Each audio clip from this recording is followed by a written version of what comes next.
Hello everyone, welcome to my channel KP success zone. दोस्तों, आज हम लोग शुरू करने वाले हैं बिहार दरोगा मेंस का सेट नंबर 7। 6 सेट का डिस्कशन ऑलरेडी हमारे चैनल पे कर दिया गया है, तो आप लोग उसको प्लेलिस्ट में जाके देख सकते हैं। ठीक है, तो आज का जो सेट है सेट नंबर 7 है।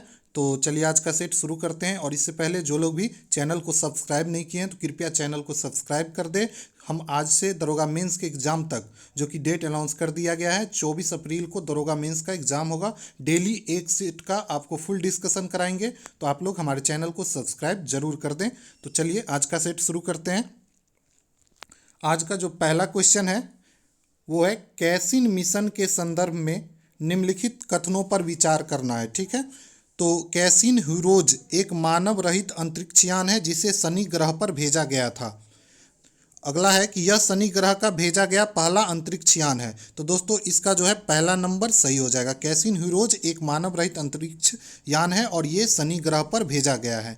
लेकिन यह शनि ग्रह पर भेजा गया पहला अंतरिक्ष यान नहीं है, ये जो है शनि ग्रह पर भेजा गया चौथा अंतरिक्ष यान है। कितने नंबर का है? चौथे नंबर का अंतरिक्ष यान है। तो इसका आंसर हो जाएगा केवल एक। ठीक है, और साथ देखिए ये जो है कैसिन हीरोज जो है ये अंतरिक्ष कक्षा में पूछे भेजा गया, तो अंतरिक्ष शनि के अंतरिक्ष कक्षा में प्रवेश करने वाला तो हो जाएगा प्रथम, लेकिन शनि पर भेजा जाने वाला ये चौथा अंतरिक्ष यान है। ठीक है, इसको 2005 ईस्वी में, इसको कब भेजा गया था दोस्तों? इसको जो भेजा गया था 2005 ईस्वी में भेजा गया था और टाइटन पर उतारा गया था। कहाँ उतारा गया था? शनि के टाइटन पे उतारा गया था।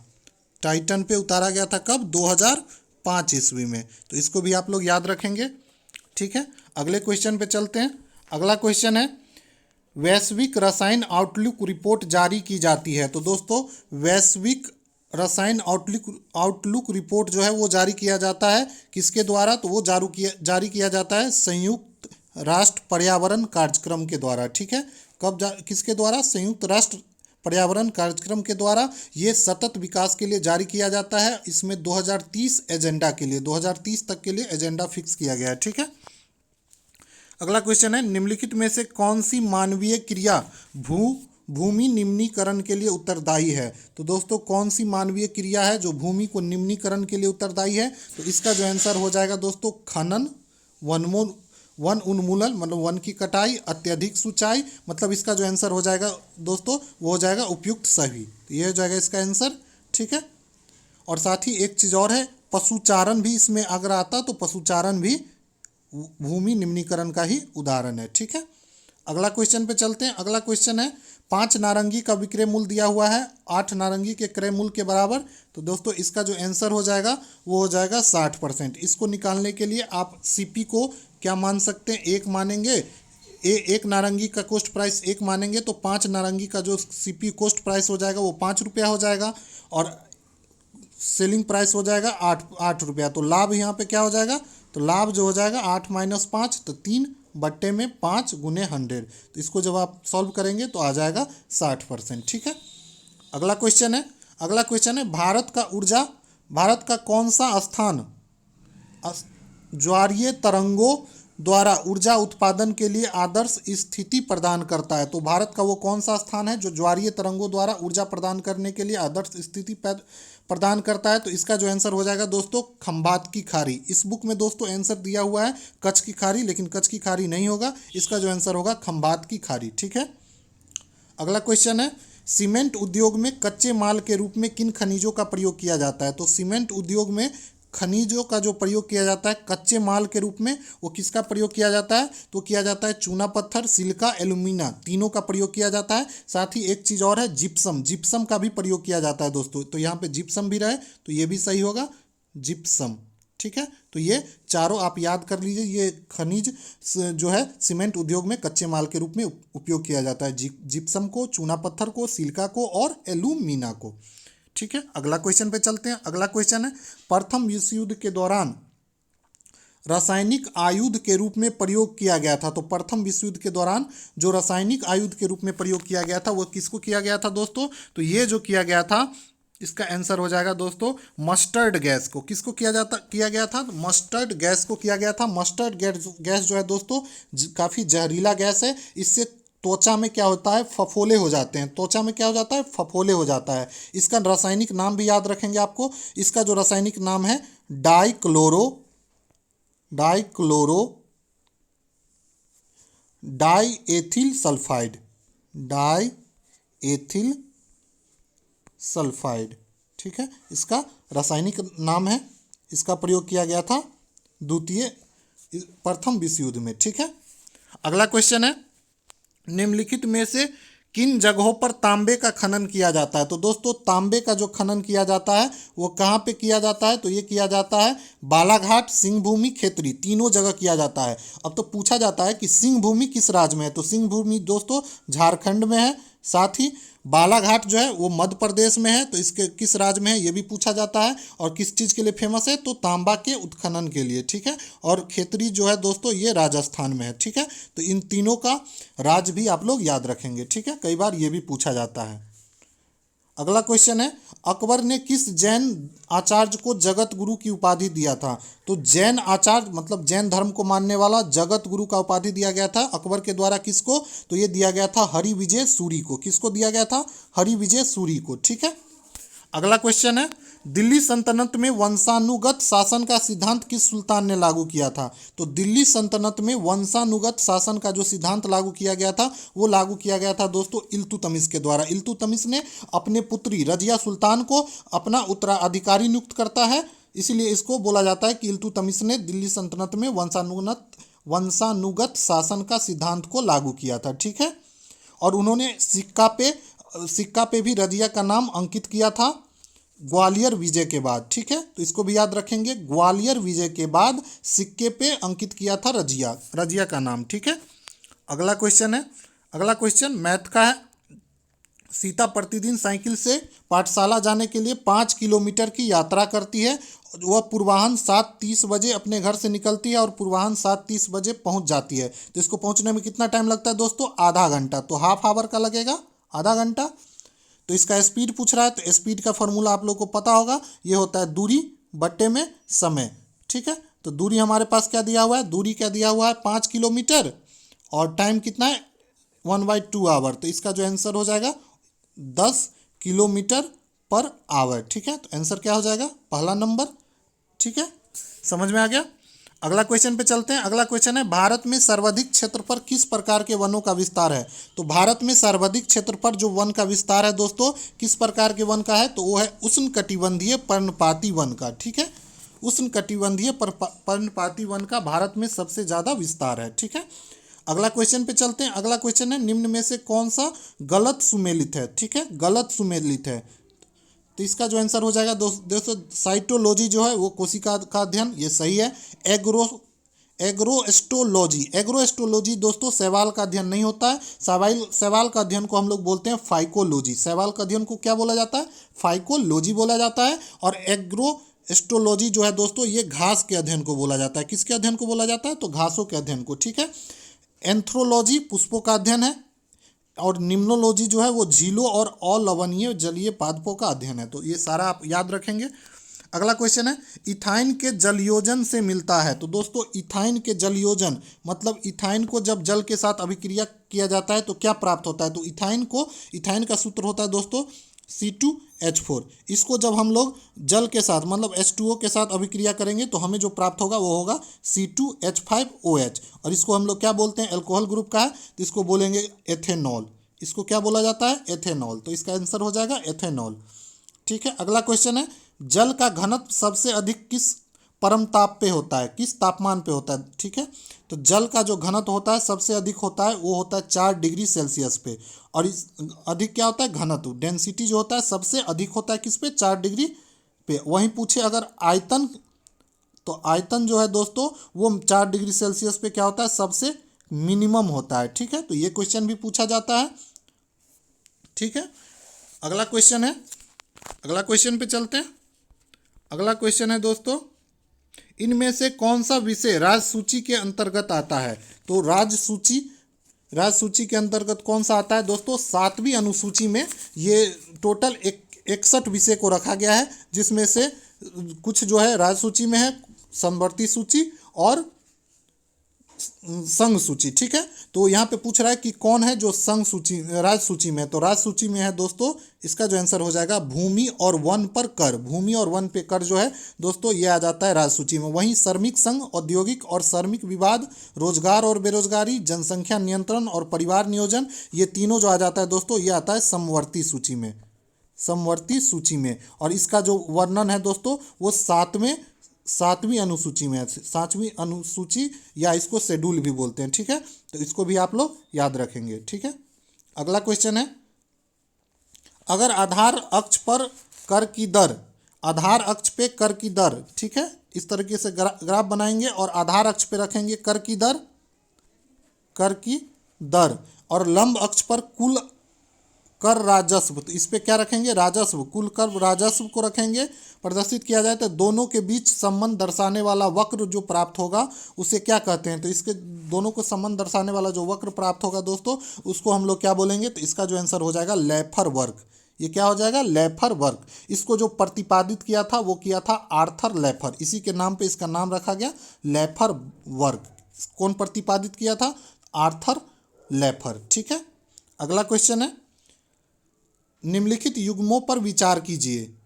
यहाँ पे संघ दिया हुआ है और उसके संस्थापक के बारे में पूछ रहा है। तो देखिए अभिनव भारत सोसाइटी जो है इसका स्थापना जो किया था दोस्तों, तो ये गलत हो जाएगा, अरविंद घोष के द्वारा नहीं किया गया था। ये जो किया गया था वो सावरकर के द्वारा 1904 ईस्वी में किया गया था, ठीक है। बी.डी. सावरकर के द्वारा किया गया था, तो इसको भी याद रखेंगे किसके द्वारा किया गया था, तो बी.डी.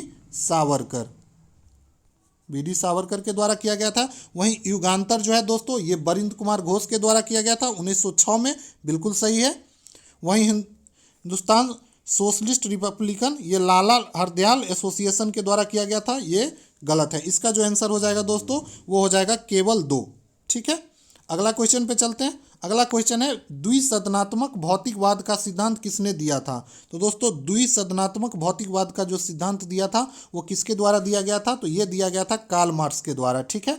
इसको समतावादी या समाजवादी विचार को आगे बढ़ाया था। इसके माध्यम से क्या कहा जाता है कि समतावादी और समाजवादी विचार को आगे बढ़ाया गया, ठीक है।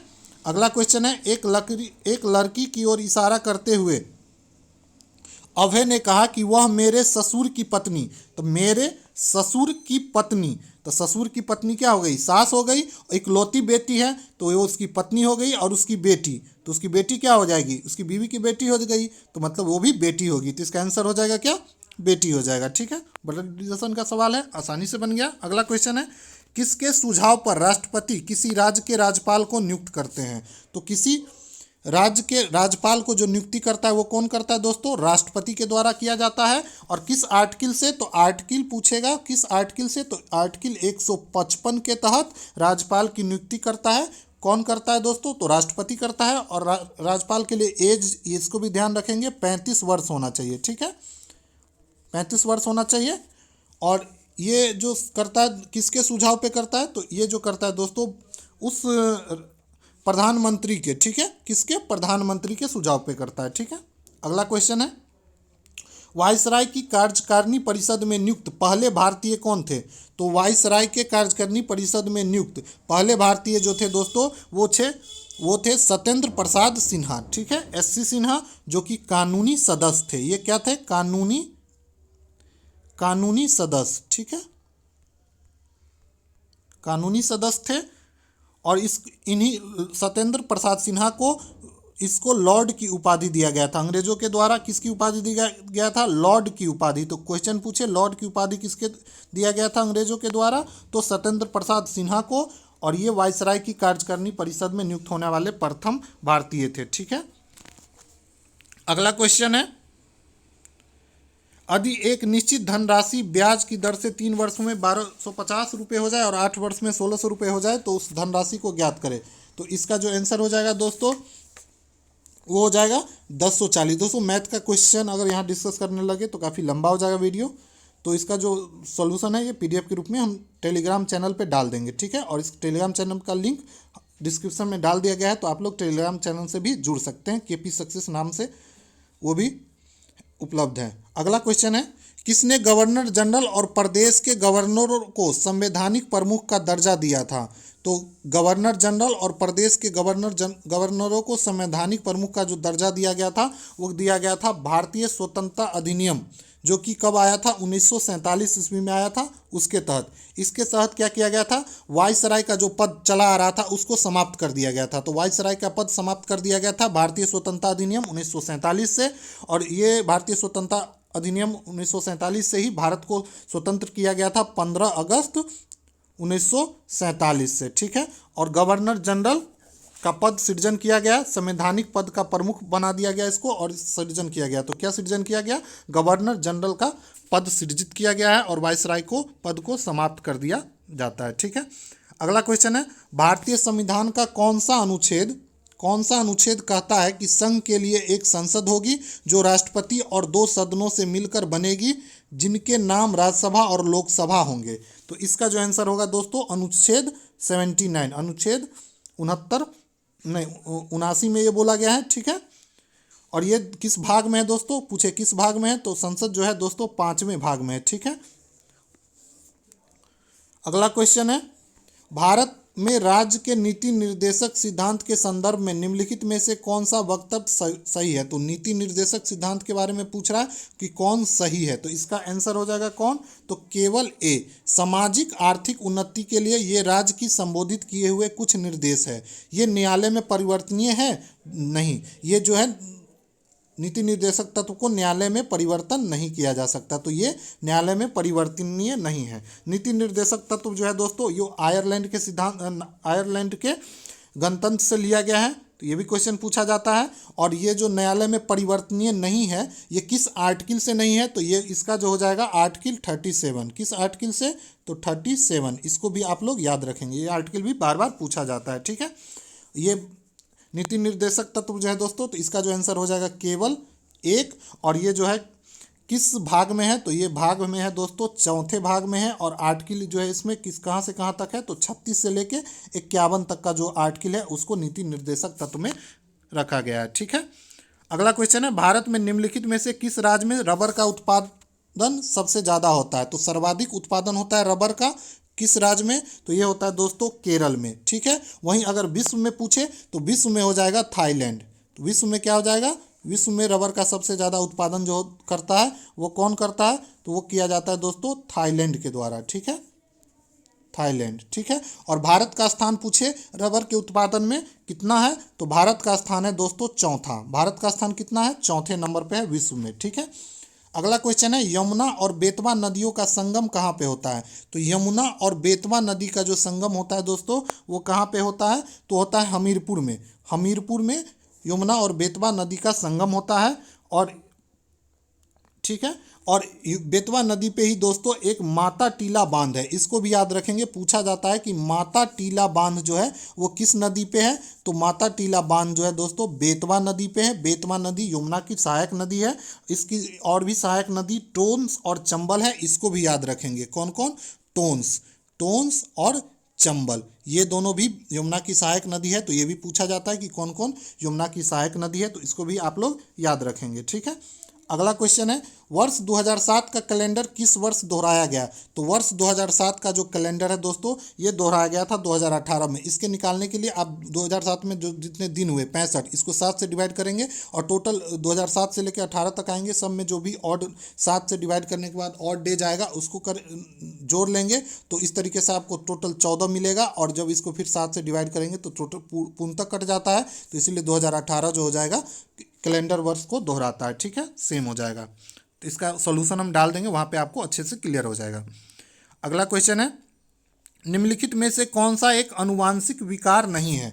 तो अनुवांशिक विकार कौन सा नहीं है? तो इसका आंसर हो जाएगा दोस्तों मिक्सीडीमिया। मिक्सीडीमा जो है दोस्तों ये आयोडीन की कमी से होता है। किसके कमी से होता है? आयोडीन के कमी से, आयोडीन की कमी से होता है। ठीक है। इससे थायराइड ग्रंथि का स्राव जो होता है दोस्तों कम हो जाता है। ठीक है। इसमें साथ ही वर्णांधता, अतिरक्त स्राव रोग, अरंजकता, ये तीनों जो है दोस्तों अनुवांशिक रोग है। ठीक है। इसको भी आप लोग ध्यान रखेंगे। अगला क्वेश्चन है भ्रष्टाचार या पद के दुरुपयोग के किसी भी आरोप पर प्रकटीकरण हेतु लिखित शिकायत लेने के लिए भारत सरकार ने किसे नामित संस्था के रूप में प्राधिकृत किया है? तो इसका जो आंसर हो जाएगा वो हो जाएगा केंद्रीय सतर्कता आयोग। केंद्रीय सतर्कता आयोग, जिसको सीबीसी भी बोलते हैं शॉर्ट में, ठीक है। इसका जो गठन किया गया था दोस्तों सीबीसी का, इसका गठन किया गया था 1964 ईस्वी में, ठीक है। साथ ही अगर नामित संस्था जो इसके अंदर बना था, इसका जो गठन किया गया था, ये किया गया था 2004 में। तो दोनों को याद रखेंगे, 2004 में गठित किया गया था नामित संस्था का सीबीसी के अंतर्गत, ठीक है। अगला क्वेश्चन है कारों की एक पंक्ति में मारुति बाएं से 8वें और टोयोटा दाएं से 17वें स्थान पर आती है। स्थिति को परस्पर बदल दे तो मारुति बाएं से 14वें स्थान पर आती है। तो पंक्ति में कितनी कारें हैं? तो इसका आंसर हो जाएगा दोस्तों 30। इसमें देख लेंगे, इधर से मारुति कितने पे है? 8 पे है, और इधर से क्या दाएं से है 17वें पे। इसका जो परिवर्तन कर देंगे तो इसका जो आंसर आ जाएगा दोस्तों 30 आ जाएगा, ठीक है। अगला क्वेश्चन है गंगा नदी में प्रदूषण की समस्या के समाधान के लिए कौन सी जनहित याचिका दायर की गई है? तो गंगा नदी के प्रदूषण की समस्या के समाधान के लिए जनहित याचिका दायर किया गया है दोस्तों, कौन सा? तो ये हो जाएगा MC मेहता बनाम भारत संघ। MC मेहता बनाम भारत संघ। भारत में इसका जनक कौन है? तो जनहित याचिका जो है दोस्तों, इसका जनक है दोस्तों भारत में, वो है PN भगवती। कौन है? PN भगवती। तो ये भी याद रखेंगे, जनहित याचिका जो है उसका भारत में जनक है PN भगवती। कौन है? PN भगवती। और जनहित याचिका जो है दोस्तों वो किस देश से लिया गया है? तो ये USA या अमेरिका से लिया गया है, ठीक है। अमेरिका के संविधान से लिया गया है।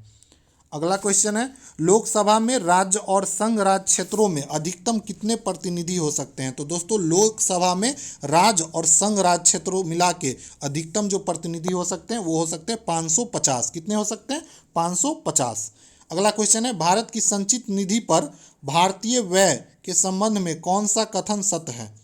तो भारत का जो संचित निधि होता है उसमें भारतीय व्यय के संबंध में जो कथन सत्य है, तो इसका आंसर हो जाएगा उपयुक्त सभी संबंधित है। इस पर लोकसभा में मतदान होता है किंतु राज्यसभा में नहीं है। तो संचित निधि पे राज्यसभा में मतदान नहीं होता है। इसको बढ़ाने की शक्ति संसद को है। तो इसको बढ़ाने की शक्ति किसको है? तो संसद को है। संसद को राष्ट्रपति की सिफारिश के बिना कोई कर आरोपित करने की शक्ति नहीं है, ठीक है। राष्ट्रपति के सिफारिश के बिना संसद कोई भी कर आरोपित नहीं कर सकता। तो इसका आंसर तीनों सही हो जाएगा, ठीक है। अगला क्वेश्चन है भारतीय वन सेवा के कैडरों का नियंत्रण प्राधिकरण वर्णित विकल्पों में से कौन सा है? तो भारतीय वन सेवा के जो कैडर है उसके नियंत्रण प्राधिकरण का वर्णित विकल्प जो है वो है कौन है? तो वो हो जाएगा दोस्तों पर्यावरण वन एवं जलवायु परिवर्तन मंत्रालय के द्वारा। किसके द्वारा? पर्यावरण वन और जलवायु परिवर्तन मंत्रालय। इसके मंत्री अभी करंट में जो है दोस्तों वो है भूपेंद्र यादव। तो इसको भी याद रखेंगे, ये भी क्वेश्चन पूछा जाता है। और इस मंत्रालय का जो स्थापना किया गया था दोस्तों, इसका जो स्थापना हुआ था, इस मंत्रालय का स्थापना हुआ था 1985 में। कब हुआ था? 1985 ईस्वी में, ठीक है। तो ये भी पूछा जा सकता है। अगला क्वेश्चन है एक परीक्षा में 2 छात्र उपस्थित हुए, तो इसमें तुलना इसका जो आंसर हो जाएगा दोस्तों वो हो जाएगा 67.5 और 82.5, ठीक है। सॉल्यूशन टेलीग्राम चैनल पर डाल देंगे, आप वहाँ से देख सकते हैं। अगला क्वेश्चन है किस दिन बिहार में डॉल्फिन डे मनाया जाता है? तो डॉल्फिन डे जो मनाया जाता है दोस्तों ये मनाया जाता है 5 अक्टूबर को। कब मनाया जाता है? 5 अक्टूबर को डॉल्फिन डे मनाया जाता है। और पटना में दोस्तों डॉल्फिन रिसर्च सेंटर है। गंगा डॉल्फिन रिसर्च सेंटर पूछे कहाँ पे है? तो ये पटना में है, इसको भी याद रखेंगे। और मुंगेर में दोस्तों एक डॉल्फिन के लिए वेधशाला का निर्माण हो रहा है। मुंगेर में क्या हो रहा है? मुंगेर में डॉल्फिन के लिए वेधशाला। तो वेधशाला कहाँ पे बन रहा है? तो ये बन रहा है मुंगेर में, ठीक है। तो इसको भी आप लोग याद रखेंगे, ठीक है। अगला क्वेश्चन है वैश्विक वित्तीय गोपनीयता सूचकांक द्वारा प्रकाशित किया गया है। तो वैश्विक वित्तीय गोपनीयता सूचकांक द्वारा प्रकाशित किया गया है। तो ये जो प्रकाशित किया गया किसके द्वारा? तो ये किया गया है कर न्याय नेटवर्क के द्वारा। किसके द्वारा? कर न्याय नेटवर्क के द्वारा, ठीक है। अगला क्वेश्चन है आदर्श परिस्थिति में एक नए पादप या पौधे में पुनर्जीवन और विकसित करने के लिए कोशिका के गुण को डैश रूप में जाना जाता है। तो ये जो जाना जाता है दोस्तों टोंटिपोटेंसी, टोटिपेटेंसी, ठीक है, टोटिपोटेंसी के नाम से जाना जाता है। अगला क्वेश्चन है 1 माइक्रोन बराबर होता है। तो 1 माइक्रोन जो बराबर होता है 10⁻³ तो इसका जो आंसर हो जाएगा मिलीलीटर, मिलीमीटर, तो 1/1000 या 10⁻³ मिलीमीटर, ठीक है। अगला क्वेश्चन, दूध से दही बनाने में कौन सा अम्ल बनता है? तो आप लोग को पता ही होगा, दूध से जो दही बनाने में अम्ल बनता है वो बनता है लैक्टिक अम्ल। क्या बनता है? लैक्टिक अम्ल। अगला क्वेश्चन दोस्तों ब्लड रिलेशन से है। इसका जो आंसर होगा पहला नंबर। इसमें पूछ रहा है कि कौन सा समीकरण सत्य है। तो इसमें देखिए दोस्तों, क्वेश्चन जब देखेंगे तो इसमें दिया गया है प्लस का साइन दिया गया है पत्नी के लिए, माइनस पिता के लिए, गुना का मतलब है बेटी और भागा का मतलब है बेटा। तो इसको जब आप इस इक्वेशन में बनाएंगे और फैमिली ट्री डायग्राम बनाएंगे तो पहला नंबर सही हो जाएगा, बाकी सब गलत है। अगला क्वेश्चन है बौद्ध धर्म के महायान संप्रदाय से संबंधित निम्न में से कौन सा कथन सत्य है? तो महायान से धर्म से संबंधित कथन कौन सा सत्य है? तो इसका आंसर हो जाएगा दोस्तों उपयुक्त सही। महायान का जो स्थापना किया गया था बौद्ध धर्म, दोस्तों बौद्ध धर्म 2 शाखा में बट गया था। चतुर्थ संगति जो कि कनिष्क के काल में ईसा के पहली सदी में जो कश्मीर के कुंडल वन में हुआ था उसमें क्या हुआ था, बौद्ध धर्म 2 भाग में बट गया था। तो महायान और हीनयान, तो महायान पूछ रहा है महायान की स्थापना जो हुआ था नागार्जुन ने किया था। इस संप्रदाय के ग्रंथ संस्कृत भाषा में लिखे गए हैं, तो ये भी सही है। महायानी बुद्ध को ईश्वर का अवतार मानकर इसकी उपासना करने लगे थे, तो ये भी सही है। तो इसका आंसर हो जाएगा तीनों सही, ठीक है। अगला क्वेश्चन है शब्द भेद या लेन देन या इनसाइडर ट्रेडिंग, इस वर्ड को आप लोग सुने होंगे अगर आप लोग शेयर बाजार में पैसा लगाते हैं तो इसका जो भेद या लेन देन जो है इनसाइडर ट्रेडिंग, इसका संबंध है दोस्तों शेयर बाजार से, ठीक है। इसमें अंदरूनी जानकारी, किसी भी कंपनी के बारे में अंदरूनी जानकारी प्राप्त करके जब उसके शेयर को खरीदा या बेचा जाता है तो इसको बोला जाता है इनसाइडर ट्रेडिंग, ठीक है। अगला क्वेश्चन है गुप्त संवत चलाने का श्रेय किसको दिया जाता है? तो गुप्त संवत जो चलाने का श्रेय दिया जाता है वो दिया जाता है चंद्रगुप्त को, चंद्रगुप्त प्रथम को, ठीक है। तो ये जो चलाया गया था गुप्त संवत, ये 319 ईसा वर्ष ईस्वी में चलाया गया था, ईसा वर्ष नहीं ईस्वी में, ठीक है। तो इसको भी आप लोग ध्यान रखेंगे। साथ ही 2-3 और संवत है जो कि पूछा जाता है, तो उसको भी डिस्कस कर लेते हैं साथ में, सारा क्लियर हो जाएगा। एक है दोस्तों शक संवत। शक संवत जो चलाया गया था वो कब चलाया गया था? तो शक संवत चलाया गया था 78 ईस्वी में, ठीक है, 78 ईस्वी में। वहीं विक्रम संवत भी है, तो विक्रम संवत जो चलाया गया था वो चलाया गया था कब? विक्रम संवत, तो विक्रम संवत चलाया गया था 58, ये है ईसा वर्ष पूर्व। तो इसको आप लोग ध्यान रखेंगे, ईसा वर्ष पूर्व है, कई बार ईस्वी देख के भी कंफ्यूज किया जाता है क्वेश्चन में। अगला एक और है हिजरी संवत। हिजरी संवत ये भी बहुत अच्छा क्वेश्चन है। तो हिजरी संवत जो चलाया गया था, हिजरी संवत ये चलाया गया था पैगंबर मोहम्मद के द्वारा 622 ईस्वी में, ठीक है। तो ये चारों संवत को आप लोग याद रखेंगे, ये चारों संवत से एक क्वेश्चन जरूर पूछा जाता है। अगला क्वेश्चन शंकु का है। एक ठोस शंकु पार्श्व पृष्ठीय क्षेत्रफल दिया हुआ है, उसके ठोस आधार का इतना है, तो शंकु का पृष्ठीय क्षेत्रफल पूछ रहा है। तो इसका जो आंसर हो जाएगा दोस्तों पाई वर्ग मीटर हो जाएगा, ठीक है। अगला क्वेश्चन है द्वितीय गोलमेज सम्मेलन में कांग्रेस के प्रतिनिधि के रूप में किसने भाग लिया था? तो द्वितीय गोलमेज सम्मेलन में दोस्तों कांग्रेस के प्रतिनिधि के रूप में गांधी जी भाग लिए थे। और ये जो सम्मेलन है दोस्तों ये बिना परिणाम के समाप्त हो जाता है सांप्रदायिक मुद्दों पे। और एक और क्वेश्चन पूछा जाता है कि कौन थे जो तीनों गोलमेज सम्मेलन में भाग लिए थे? तो अंबेडकर जी दोस्तों तीनों गोलमेज सम्मेलन में भाग लिए थे। एक और था जो तीनों गोलमेज सम्मेलन में भाग लिया था जिसका नाम है तेज बहादुर सप्रू। तेज बहादुर सप्रू ने भी तीनों गोलमेज सम्मेलन में भाग लिया था। तो अंबेडकर जी और तेज बहादुर सप्रू। वैसे ज़्यादातर क्वेश्चन अंबेडकर जी से ही पूछा जाता है। एक चीज़ और पूछा जाता है इससे कि तीनों गोलमेज सम्मेलन के समय ब्रिटेन के जो प्रधानमंत्री थे वो कौन थे? तो वो थे दोस्तों रेमजे मैकडोनाल्ड, ठीक है, रेमजे मैकडोनाल्ड, ठीक है। तो इसको भी आप लोग याद रखेंगे। अगला क्वेश्चन है निम्नलिखित संस्थाओं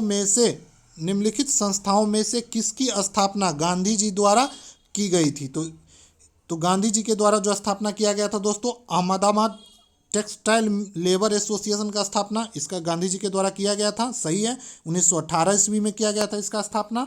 अगला देखते हैं अगला क्या है, अगला है अखिल भारतीय छुआछूत विरोधी लीग। अखिल भारतीय छुआछूत विरोधी लीग का स्थापना दोस्तों ये भी गांधी जी के द्वारा किया गया था और पूना पैक्ट के बाद 1932 में किया गया था। और हरिजन उत्थान समाज जो है दोस्तों ये गांधी जी के द्वारा नहीं किया गया था, तो इसका आंसर हो जाएगा 1 और 2। ठीक है, अगला क्वेश्चन है भारत ने स्वदेशी मिसाइल के बुनियादी ढांचे को विकसित करने के उद्देश्य के साथ समन्वित निर्देश प्रक्षेपास्त्र विकास कार्यक्रम शुरुआत कब की थी? तो इसका जो शुरुआत किया गया था दोस्तों 1983 ईस्वी में किया गया था। कब किया गया था? 1983 ईस्वी में किया गया था। अगला क्वेश्चन है दो संख्या का लघुत्तम समावर्तन उसके महत्तम समावर्तन का 12 गुना है। तो इसको आप लोग इसको बना लेंगे। अगर लॉसो मौसो का योग दिया है 403, तो एक संख्या 124 है, तो दूसरी संख्या, तो इसमें आप लोग मौसो को x मान लेंगे, लॉसो हो जाएगा 12x। ठीक है, 12x हो जाएगा। फिर दोनों में जैसे दे रहा है दोनों का योग हो जाएगा, 13x का वैल्यू हो जाएगा 403। तो फिर इसके आपको x का वैल्यू निकाल जाएगा, इससे मासो और लॉसो का वैल्यू आ जाएगा। इसके बाद इसका एक फार्मूला होता है मौसो गुने लॉसो इक्वल टू पहली संख्या इंटू दूसरी संख्या। तो इसमें जब इसको पुट करेंगे तो इसका जो आंसर आ जाएगा वो आ जाएगा 93। ठीक है, इसका सोल्यूशन हम डाल देंगे PDF के रूप में, तो आप वहाँ से आसानी से अच्छे से देख सकते हैं। अगला क्वेश्चन है भारत परिषद अधिनियम 1909 के संदर्भ में निम्नलिखित में से कौन सा कथन सत्य है? तो भारत परिषद अधिनियम 1909 में जो आया था, इसके तहत दोस्तों जो सत्य है वो हो जाएगा इस अधिनियम के द्वारा सांप्रदायिक निर्वाचन प्रणाली की शुरुआत की गई थी। ये सही है। पहला दिया है कि इस अधिनियम के द्वारा पहली बार विधान परिषद को बजट पर बहस करने की शक्ति प्राप्त हुई थी। नहीं, बजट पर बहस करने की जो शक्ति प्रदान हुई थी भारत सरकार अधिनियम 1892 से प्राप्त हुई थी। ठीक है, लेकिन इसमें भी दोस्तों मतदान और प्रश्न पूछने की शक्ति नहीं प्रदान हुई थी। मतदान और प्रश्न पूछने की शक्ति जो प्राप्त हुई थी वो प्राप्त हुई थी दोस्तों 1909 के भारत परिषद अधिनियम में। ठीक है, तो बजट पे बहस करने की शक्ति जो प्राप्त हुई थी वो 1892 में, और प्रश्न पूछने की दोस्तों मतदान और प्रश्न की वो हुआ था 1909 में। तो इसको याद रखेंगे आप लोग। और अगला है कि यह अधिनियम मॉन्टेग्यू चेम्सफोर्ड सुधार के नाम से जाना जाता है। नहीं, मॉन्टेग्यू चेम्सफोर्ड सुधार जो आया था वो कब आया था? वो आया था 1919 ईस्वी में। 1909 वाले जो भारत परिषद अधिनियम है इसको बोला जाता है मार्ले मिंटो सुधार। इसको क्या बोला जाता है? इसको बोला जाता है मार्ले मिंटो सुधार। तो इसको भी याद रखेंगे, ये भी पूछा जाता है। ठीक है, मार्ले मिंटो सुधार। ठीक है, तो सारे पॉइंट को आप लोग अच्छे से ध्यान रखेंगे, जो नहीं आता है उसको आप लोग नोट डाउन भी कर सकते हैं। अगला क्वेश्चन है सौर मंडल का सबसे ठंडा ग्रह कौन सा है? तो सौर मंडल का दोस्तों जो सबसे ठंडा ग्रह है वो हो जाएगा वरुण। वरुण जो है सूर्य से सबसे दूर है, जिसके कारण ये सबसे ठंडा ग्रह है। इसका जो टेम्परेचर होता है दोस्तों वो होता है -220 डिग्री सेल्सियस। ठीक है, अगला क्वेश्चन पे चलते हैं। अगला क्वेश्चन है निम्न में से कौन सी अवधि सबसे लंबी है? तो सबसे लंबी अवधि जो है दोस्तों वो हो जाएगा ईयोन। ईयोन जो होता है सबसे लंबी होती है। उसके बाद जो होता है दोस्तों वो होता है महाकल्प। उसके बाद होता है दोस्तों कल्प, और उसके बाद हो जाता है कई कल्प मिलके बनते हैं, कई युग मिलके बनते हैं कल्प। तो इसको आप लोग याद रखेंगे। सबसे लंबी अवधि का होता है ईयोन, उससे कम अवधि का होता है महाकल्प, उससे कम अवधि का होता है कल्प, और सबसे कम अवधि का होता है एक युग। ठीक है, अगला क्वेश्चन है जब लोहे पर जंग लगता है तो उसके सतह पर जम जाती है। तो लोहे पर जब जंग लगता है तो क्या जम जाती है? उस पर परत जम जाती है। किस चीज़ का? तो फेरिक ऑक्साइड का और फेरिक हाइड्रो ऑक्साइड का। ठीक है, तो इसका आंसर हो जाएगा 1 और 2 दोनों। ठीक है, ये आंसर हो जाएगा। तो लोहे पे जंग लगना में जो होता है दोस्तों ऑक्सीजन और नमी की उपस्थिति में जंग लगता है, और ये एक तरह का ऑक्सीडेशन रिएक्शन है, ऑक्सीकरण। ठीक है, ये क्या है? ऑक्सीडेशन होता है, यहाँ पे ऑक्सीडेशन रिएक्शन है। ठीक है, तो इसको भी आप लोग याद रखेंगे। अगला क्वेश्चन है नीचे दिए गए समीकरण में सही बनाने के लिए किन दो संख्याओं को परस्पर बदल देंगे? तो इसमें दोस्तों आप लोग 6 और 14 को अगर बदल देंगे तो इसका जो आंसर हो वो सही हो जाएगा। तो इसका जो आंसर हो जाएगा वो हो जाएगा पहला नंबर 6 और 14।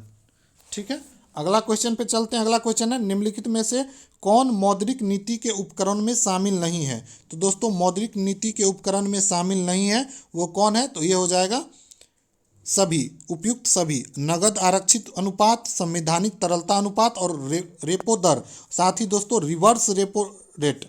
ये चारों जो है दोस्तों ये शामिल नहीं है मौद्रिक नीति के उपकरण में। ठीक है, तो ये चारों को आप लोग याद रखेंगे। ठीक है। अगला क्वेश्चन है, वे तत्व जिसकी परमाणु संख्या और द्रव्यमान संख्या दोनों भिन्न भिन्न हो क्या कहलाते हैं? तो परमाणु संख्या और द्रव्यमान संख्या दोनों भिन्न भिन्न जब होते हैं तो उसको बोलेंगे समन्यूट्रॉनिक। समन्यूट्रॉनिक वैसे होते हैं जिसमें न्यूट्रॉन की संख्या समान होती है। तो समन्यूट्रॉनिक में क्या होता है? न्यूट्रॉन की संख्या समान होती है। अगला क्वेश्चन है, संयुक्त राष्ट्र पर्यावरण कार्यक्रम यूएनईपी की स्थापना कब हुई थी? यूएनईपी की जो स्थापना हुई थी दोस्तों 1972 ईस्वी में, और स्टॉकहोम में संयुक्त राष्ट्र पर्यावरण का एक सम्मेलन बुलाया गया था 1972 ईस्वी में। कहाँ पे? स्टॉकहोम में। और यहीं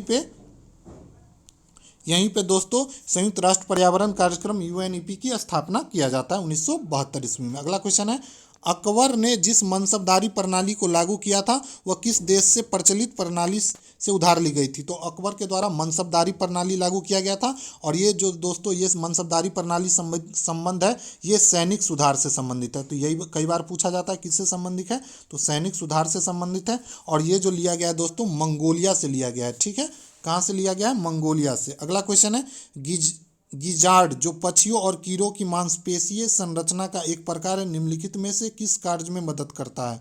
तो ये जो मदद करता है दोस्तों ये पोषण में मदद करता है।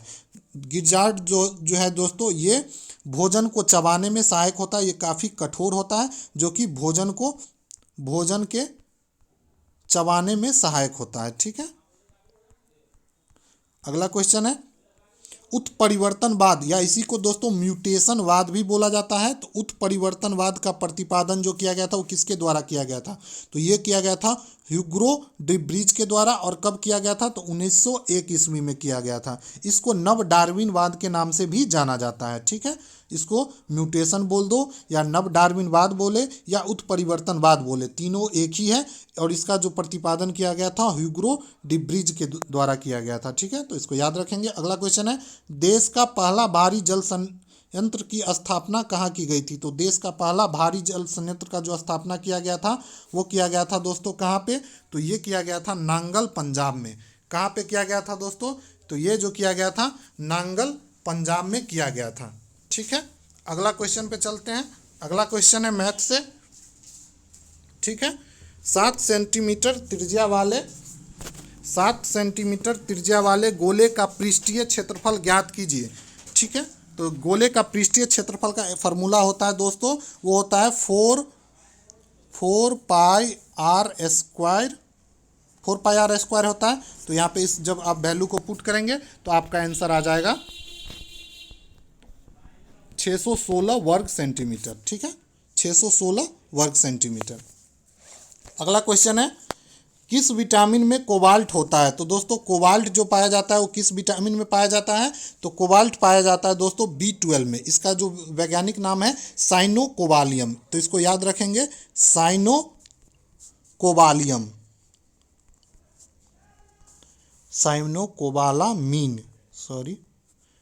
साइनोकोबालामीन है। और ये दोस्तों वृद्धि के लिए आवश्यक होता है। ठीक है, ये वृद्धि के लिए आवश्यक होता है, इसमें कोबाल्ट पाया जाता है। ठीक है, और अगला क्वेश्चन पे चलते हैं। अगला क्वेश्चन है, भारत में पहला क्षेत्रीय ग्रामीण बैंक की स्थापना कब की गई थी? तो भारत में पहला क्षेत्रीय ग्रामीण बैंक की जो स्थापना की गई थी वो किया गया था 1975 ईस्वी में। साथ ही इसको 1976 के अधिनियम से कानूनी अधिकार प्राप्त होता है। तो कानूनी अधिकार दोस्तों प्राप्त होता है 1976 ईस्वी में। अगला क्वेश्चन है, लास्ट सपर एक प्रसिद्ध रिनेसांस चित्रकारी किसकी श्रेष्ठ कृति है? तो लास्ट सपर जो है दोस्तों ये चित्रकारी है, दीवार पे चित्रकारी किया गया था। और ये जो चित्रकारी किया गया था लियोनार्डो दा विंसी के द्वारा। ठीक है, लियोनार्डो दा विंसी के द्वारा किया गया था। इसमें भगवान ईसा मसीह को उसके शिष्य के साथ अंतिम बार भोजन करते हुए दिखाया गया था। ठीक है, अगला क्वेश्चन पे चलते हैं। अगला क्वेश्चन है, निम्नलिखित में से कौन सा पतन डॉल्फिन नोज के लिए मशहूर है? तो दोस्तों डॉल्फिन नोज के लिए जो मशहूर है वो है विशाखापट्टनम का जो पतन है वो डॉल्फिन नोज के लिए प्रसिद्ध है। और ये दोस्तों स्थल से घिरा हुआ पतन है। ठीक है, अगला क्वेश्चन है, भारत में किस राज्य में रैट होल खनन होता है? तो रैट होल खनन जो है दोस्तों मेघालय राज्य में होता है। वहाँ पे कोयला और लोयस का जो खनन है वहाँ के जो जनजाति है उसके द्वारा सुरंग बना के किया जाता है। इसी को बोलते हैं रैट होल खनन। ठीक है, अगला क्वेश्चन है, तमिलनाडु के तटीय क्षेत्र में वर्षा प्राप्त करते हैं? तो तमिलनाडु के तटीय क्षेत्र में जो वर्षा होती है दोस्तों वो शीत ऋतु में होती है, तो शीतकालीन महीनों में होती है दोस्तों। और किस मानसून के कारण होती है? तो लौटती हुई मानसून या उत्तर पूर्वी मानसून, ठीक है, उत्तर पूर्वी मानसून से होती है, ठीक है। तो इसको आप लोग याद रखेंगे, ये कुछ कई बार पूछा जाता है किस मानसून से होता है, तो लौटती हुई मानसून या फिर उत्तर पूर्वी मानसून से होता है, ठीक है। अगला क्वेश्चन है निम्नलिखित में से कौन सुमेलित नहीं है? तो इसका में दोस्तों सुमेलित नहीं है पूछ रहा है। तो देखिए साधारण नमक का सूत्र होता है सोडियम क्लोराइड, बिल्कुल सही है। बेकिंग सोडा सोडियम कार्बोनेट, गलत है दोस्तों। बेकिंग सोडा जो होता है वो होता है सोडियम बाइकार्बोनेट, तो यहाँ अगर बाई रहता तो ये सही हो जाता, तो इसका आंसर हो जाएगा बेकिंग सोडा। तो इसका नाम होता है सोडियम बाइकार्बोनेट। सोडियम कार्बोनेट जो होता है दोस्तों धोने वाला सोडा होता है, ठीक है। कास्टिक सोडा का जो फार्मूला होता है दोस्तों वो होता है सोडियम हाइड्रोक्साइड, सही है। बुझा हुआ चूना होता है कैल्शियम ऑक्साइड, ठीक है। अगला क्वेश्चन पे चलते हैं। अगला क्वेश्चन है गाड़ी के हेडलाइट और सर्च लाइट में प्रयोग किया जाता है? तो दोस्तों गाड़ी के हेडलाइट और सर्च लाइट में जो प्रयोग किया जाता है वो किया जाता है अवतल दर्पण का प्रयोग किया जाता है, ठीक है। अवतल दर्पण का जो परावर्तन तल होता है दोस्तों वो धंसा हुआ होता है, इसलिए इसको क्या बोलते हैं? अभिसारी दर्पण भी बोलते हैं। तो अवतल दर्पण को क्या बोला जाता है? अभिसारी दर्पण भी बोला जाता है, ठीक है। तो इसको भी आप लोग याद रखेंगे, ठीक है। अगला क्वेश्चन है निम्नलिखित में से कौन से ग्रह अपने अक्ष पर पूर्व से ग्रह है? तो ग्रह नहीं है, इसको ग्रह लिख लेंगे। पूर्व से पश्चिम की ओर घूर्णन करती है। तो पूर्व से पश्चिम की ओर जो घूर्णन करने वाला ग्रह है वो है दोस्तों शुक्र और यूरेनस। बाकी सभी जो है वो पश्चिम से पूर्व करता है, लेकिन शुक्र और यूरेनस जो है वो घूर्णन करेगा पूर्व से पश्चिम की ओर, ठीक है। इसका आंसर हो जाएगा शुक्र और यूरेनस। अगला क्वेश्चन है लिबनिट्स पर्वत कहाँ पे है? तो लिबनिट्स पर्वत जो है दोस्तों ये कहाँ पे है? तो ये पाया जाता है, ये है दोस्तों चंद्रमा पे। ये चंद्रमा की सबसे ऊंची चोटी है और इसका जो हाइट है दोस्तों वो 35,000 फीट है, ठीक है। कितना फीट है? तो 35,000 फीट है, तो इसको भी ध्यान रखेंगे। अगला क्वेश्चन है, अगला क्वेश्चन दोस्तों बोल रहा है आयतन की लंबाई में 10% की वृद्धि हो जाए, चौड़ाई में 10% की कमी हो जाए तो आयतन की क्षेत्रफल में कितना परिवर्तन होता है? इसका जो आंसर हो जाएगा दोस्तों 1%। इस तरीके का जब भी क्वेश्चन आए तो इसका आंसर 1% होगा। इस एक्चुअली ये इस पे बैठाएंगे x/10 का स्क्वायर इंटू 100। तो x यहाँ पे क्या है? 10 है, तो इसको पुट करेंगे तो हमको क्या आ जाएगा? 1%, ठीक है। अगला क्वेश्चन है निम्नलिखित में से कौन सा वक्र मुद्रास्फीति तथा बेरोजगारी के बीच संबंध है? तो मुद्रास्फीति और बेरोजगारी के बीच जो संबंध है दोस्तों वो वक्र है फिलिप वर्ग। अगर मुद्रास्फीति बढ़ेगा तो बेरोजगारी घट जाता है और मुद्रास्फीति कम हो जाएगा तो बेरोजगारी बढ़ जाता है, ठीक है। अगला क्वेश्चन है निम्नलिखित में से श्रृंखला लुप्त पद ज्ञात करना है। तो इसका जो आंसर हो जाएगा दोस्तों QJ6। तो इसमें आप लोग देखेंगे दोनों के बीच में क्या डिफरेंस है, ये इस तरीके से जब आप देखेंगे तो इसका आंसर ये आ जाएगा, ठीक है। अगला क्वेश्चन है राष्ट्रपति और उपराष्ट्रपति पद की शपथ के संदर्भ में निम्नलिखित में से कौन सा वक्त सही है? उपराष्ट्रपति और राष्ट्रपति का संबंध देखते हैं। संविधान का संरक्षण, सुरक्षा और प्रतिरक्षा करने के लिए राष्ट्रपति अपने पद की शपथ लेता है, तो ये बिल्कुल सही है। और किस आर्टिकल के तहत लेता है दोस्तों? राष्ट्रपति जो शपथ लेता है वो आर्टिकल 60 के तहत लेता है, ठीक है। और अब पूछ रहा है उपराष्ट्रपति क्या शपथ लेता है? तो उपराष्ट्रपति जो है संविधान के प्रति अपनी सत्यनिष्ठा और वफादारी की शपथ लेते हैं, तो ये भी सही है। इसका आंसर हो जाएगा दोस्तों, इसका जो हो जाएगा दोस्तों आर्टिकल 69 से उपराष्ट्रपति अपना शपथ लेता है, ठीक है। इसका जो आंसर हो जाएगा दोस्तों दोनों सही है, तो A और B दोनों, ठीक है। अगला क्वेश्चन है निम्नलिखित में से कौन सा एक जैव उर्वरक के घटक नहीं है? तो जैव उर्वरक का जो घटक नहीं है इसका जो आंसर हो जाएगा दोस्तों, तो दोस्तों इसमें देखिए क्वेश्चन गलत है, ये सभी जैव उर्वरक का घटक है। तो यहाँ पर अगर नहीं हटा दे तो इसका आंसर हो जाएगा तीनों। तो तीनों जो है दोस्तों जैव उर्वरक का घटक है, ठीक है। क्वेश्चन में थोड़ा वो दे दिया है, मिस्टेक है। अगला है प्रसिद्ध पर्यावरणविद लिसिप्रिया कंजूजम किस राज्य से है? तो लिसिप्रिया कंजूजम जो है दोस्तों ये है मणिपुर राज्य से, और इसको भारत का ग्रेटा थनबर्ग बोला जाता है। ये 8 वर्ष की है, मात्र 8 वर्ष की है, और ये स्पेन के मैड्रिड में जो जलवायु परिवर्तन हुआ सम्मेलन हुआ था उसमें ये भाग ली थी, ठीक है। अगला क्वेश्चन है राष्ट्रपति द्वारा घोषित आपातकाल की स्थिति कितने दिनों के बाद समाप्त हो जाती है?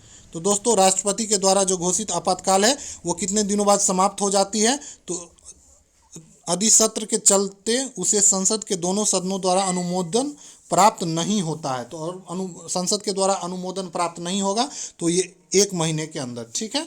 और ये 6 मंथ तक चलता है। संसद के द्वारा अनुमोदन होने के बाद कितना दिन चलता है? 6 मंथ तक जारी किया जाता है। इसके बाद फिर संसद इसको संशोधित करती है, मतलब तो अगर बोलती है तो इसको फिर से बढ़ाया जाता है 6 मंथ के लिए। इस तरीके से इसको अनंत काल तक बढ़ाया जा सकता है, ठीक है। अगला क्वेश्चन है, भारत की सबसे बड़ी तटीय छिछली झील लैगून और दुनिया की दूसरी सबसे बड़ी छिछली लैगून झील, तो इसका जो आंसर हो जाएगा दोस्तों चिल्का झील। चिल्का झील जो है दोस्तों भारत का सबसे बड़ा तटीय छिछली झील है, वहीं विश्व में इसका स्थान है दोस्तों दूसरे नंबर का, सेकंड है। और ये किस राज्य में है दोस्तों? चिल्का झील दोस्तों उड़ीसा राज्य में, ठीक है। अगला क्वेश्चन है, 6 के प्रथम धनात्मक अपवर्त का औसत ज्ञात करना है। तो 6 का पहाड़ा आप लोग 6 बार लिख सकते हैं, उसको जोड़ के औसत निकाल देंगे तो इसका जो आंसर हो जाएगा 21 आ जाएगा, ठीक है।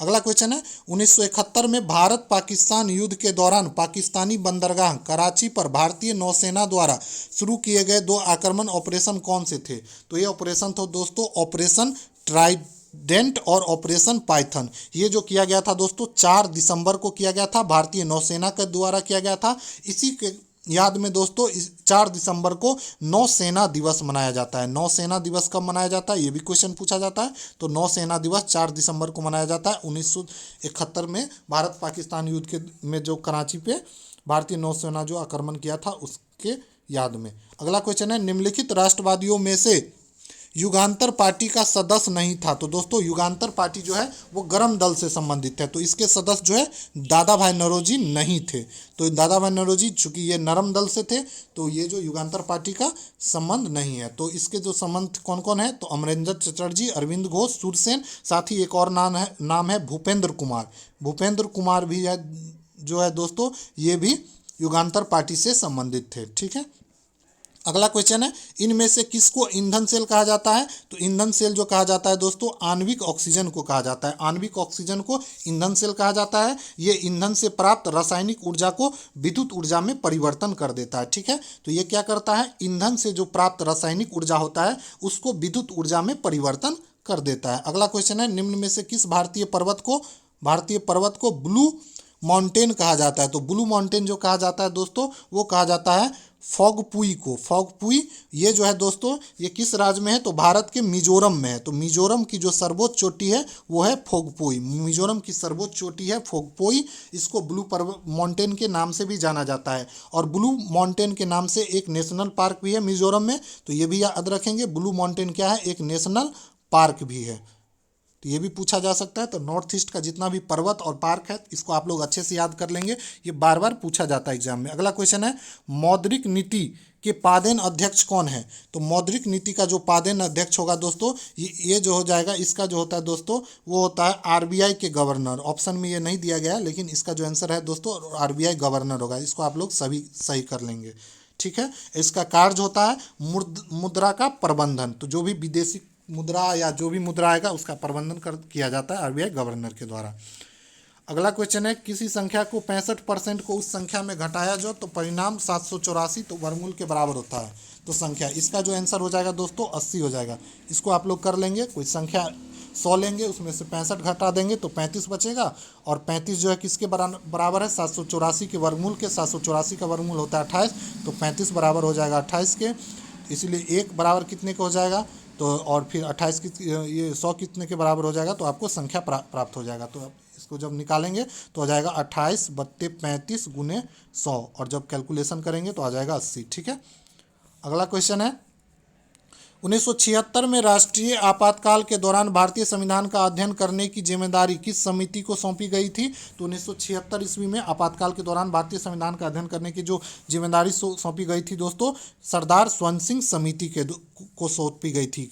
और ये इसी के द्वारा दोस्तों 42वां संविधान संशोधन 1976 में किया गया था। और 42वां संविधान संशोधन के द्वारा ही मौलिक कर्तव्य को इसी समिति के सिफारिश पर 51A में शामिल किया गया था। तो इसको भी दोस्तों आप लोग याद रखेंगे। अगला क्वेश्चन है, भीतरी स्तंभ शिलालेख गुप्त साम्राज्य के शासनकाल के समय में किस शासक से संबंधित है?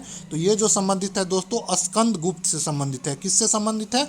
स्कंद गुप्त से संबंधित है। और इसमें दोस्तों स्कंद गुप्त के शासनकाल में जो हून आक्रमण हुआ था उसके बारे में वर्णन किया गया है, ठीक है। हून आक्रमण जो हुआ था किसके काल में हुआ था? स्कंदगुप्त के काल में हुआ था। अगला क्वेश्चन है, निम्नलिखित में कौन से विटामिन को मानव शरीर में संश्लेषित किया जा सकता है? तो मानव शरीर में संश्लेषित किया जा सकता है किस विटामिन को? तो वो जो किया जा सकता है दोस्तों, वो किया जा सकता है विटामिन B3 को। विटामिन B3 के कारण दोस्तों प्लेगरा नामक रोग होता है, तो इसको भी याद रखेंगे। प्लेगरा नामक रोग जो होता है वो विटामिन B3 के कारण होता है, और ये दोस्तों आरबीसी के निर्माण में सहायक है। ठीक है, आरबीसी के निर्माण में सहायक है। अगला क्वेश्चन, इसका जो आंसर हो जाएगा दोस्तों वो हो जाएगा 11 एवं 11। अगला, ड्राउट शब्द के अक्षरों को कितनी बार क्रम में बसता है? इसका जो आंसर हो जाएगा दोस्तों वो हो जाएगा 1440। इसको आप लोग निकाल सकते हैं, 6 फैक्टोरियल गुने 2 फैक्टोरियल आएगा। इसको जब आप लोग तोड़ेंगे तो आंसर 1440 आ जाएगा। सोल्यूशन हम इसका डाल देंगे, आप लोग वहाँ से देख सकते हैं।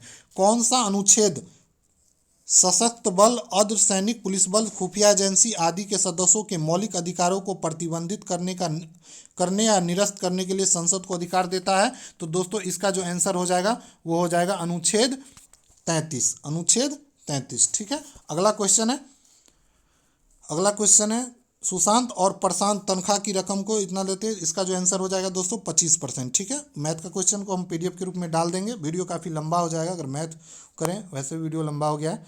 अगला क्वेश्चन है, निम्नलिखित संख्या श्रृंखला में लुप्त संख्या ज्ञात करें। तो लुप्त संख्या जो हो जाएगा दोस्तों 30 हो जाएगा। यहाँ देखिए जो डिफरेंस हो जाएगा, पहले देखिए 4 का है, फिर 6 का है, फिर 8 का है, तो यहाँ जो हो जाएगा दोस्तों 10 का डिफरेंस हो जाएगा। दो का वो चल रहा है तो हो जाएगा 30। अगला क्वेश्चन है, 10 सेंटीमीटर भुजा के एक वर्ग में 2 पैमाने दिए गए हैं। इसका जो आंसर हो जाएगा दोस्तों 50 पाई माइनस 100 वर्ग सेंटीमीटर। ठीक है, काफ़ी लेंदी क्वेश्चन है ये, SSC मेंस का क्वेश्चन डाल दिया गया है। इस तरह के क्वेश्चन वैसे पूछा नहीं जाता है, तो इसमें आप लोग उलझेंगे नहीं।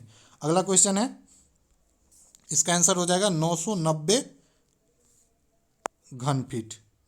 990 घन फीट। ठीक है, अगला क्वेश्चन है, बिरहोर वन आदिवासी जो परंपरागत रूप से खाना बदोश है वो मुख्यतः निम्न में से किस भारतीय राज्य में बसते हैं? तो ये जो बसते हैं बिरहोर वनजीव आदिवासी, ये जो बसते हैं दोस्तों वो झारखंड और साथ ही छत्तीसगढ़ में बसते हैं। कहाँ पे? झारखंड और छत्तीसगढ़ में। तो इसको आप लोग याद रखेंगे, कहाँ बसते हैं? झारखंड में, और झारखंड न दिया रहे तो छत्तीसगढ़। ठीक है, इस तरीके से आज का 100 सेट का डिस्कशन कंप्लीट होता है। आप लोग को अगर वीडियो अच्छा लगा हो तो इसको लाइक करें और ज़्यादा से ज़्यादा शेयर करें।